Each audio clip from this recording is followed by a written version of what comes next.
My name is Gavin Evans, and this is my review for Oxygen. I couldn't live without it.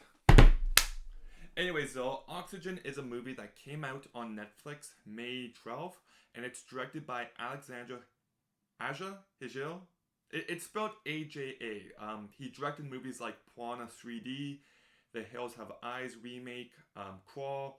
He's actually a very underrated horror director, and it stars Melanie Laurent, and she plays this woman who wakes up in this high-tech box. She can't remember who she is, where she is, how she got there, and most importantly, she can't get out. And Melanie Laurent gives a really great performance. You feel the panic when she's panicking. You feel the confusion when she's confused. She just perfectly showcases every emotion she needs to showcase. And the fact that she's the only real person in this movie, she carries this movie perfectly well. That's not an easy task, but she excels at it. And Alexander Alexander AJA, he did a great job directing this movie. The fact that it is shot in only one location, and he keeps the camera moving, and he keeps the movie compelling and entertaining, he does a great job with that. I think the CGI and the production design for this movie is quite impressive. It could have been more intense. I would say that's my biggest gripe with the movie, is that even though I felt her panic, I felt her confusion, I didn't quite feel the urgency of the situation. And I think lots of that is because her oxygen level starts off at like 40%, and then in 5 minutes it drops to 30%, but then in 5 minutes it drops to 29%.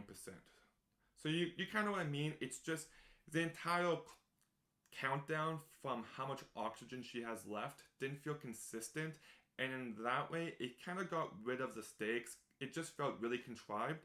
But there are two big reveals in this movie. The first reveal, I was like, okay, this is kind of going in a goofy direction, but the second reveal completely recontextualizes the rest of the movie to the point where I look back on the rest of the movie and I like it much more than I did originally.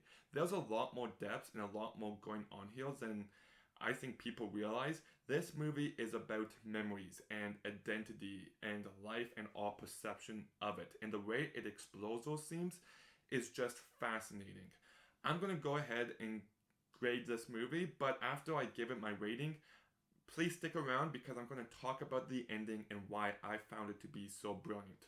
So, I'm going to give Oxygen an 8 out of 10. 8 out of 10. So if you've seen the movie and you want to know my thoughts on the ending, keep watching. If you haven't seen the movie and you don't want to know my thoughts, then turn it off here because I'm now going in depth talking about spoilers. So here we go.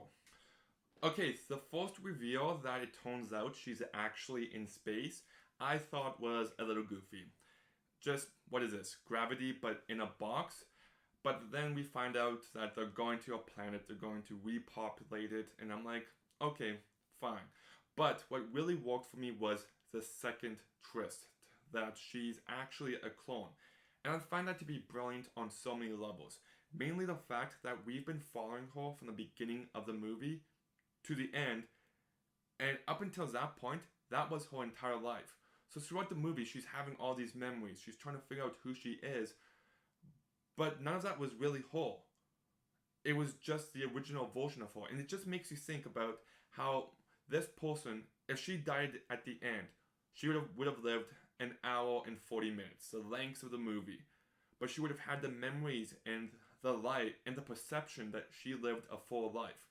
And I just find that very notion to be interesting, that she's trying to remember who she is, and the only thing that gives her the answers to that question, to who she is memories that were implanted into her, that weren't really hers.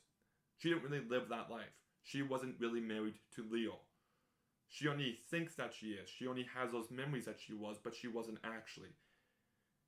It just makes you think about how fragile all of our memories are, that if one day we just lost our memories, we lose everything that makes us us. And I don't know, I think that the movie explores that in very interesting ways. I will also say that I don't like the fact that the movie kind of ended with her being like, oh, I've got 20 seconds left to live, and I just came up with this plan that's going to work, and it works, and she survives. That, to me, I thought was a very unnecessarily neat and tidy ending. But up until that point, with the exception of the fact that I didn't really find this movie to be intense, I still really enjoyed this movie, and I think it deserves some more love. Everyone's talking about The Woman in the Windows this week, and that movie, I didn't like it at all. So if you're going to watch one new Netflix movie this week, watch Oxygen. Okay, anyways, I hope you liked this review. If you did, please comment "This was the greatest review I've ever seen in my life" down below. Press like, make 10 fake YouTube accounts, and press like on each one of them. If enough of you guys do that, I can get a lot of likes. Yes. Do that. Anyway, stay tuned for more videos. Gavin out.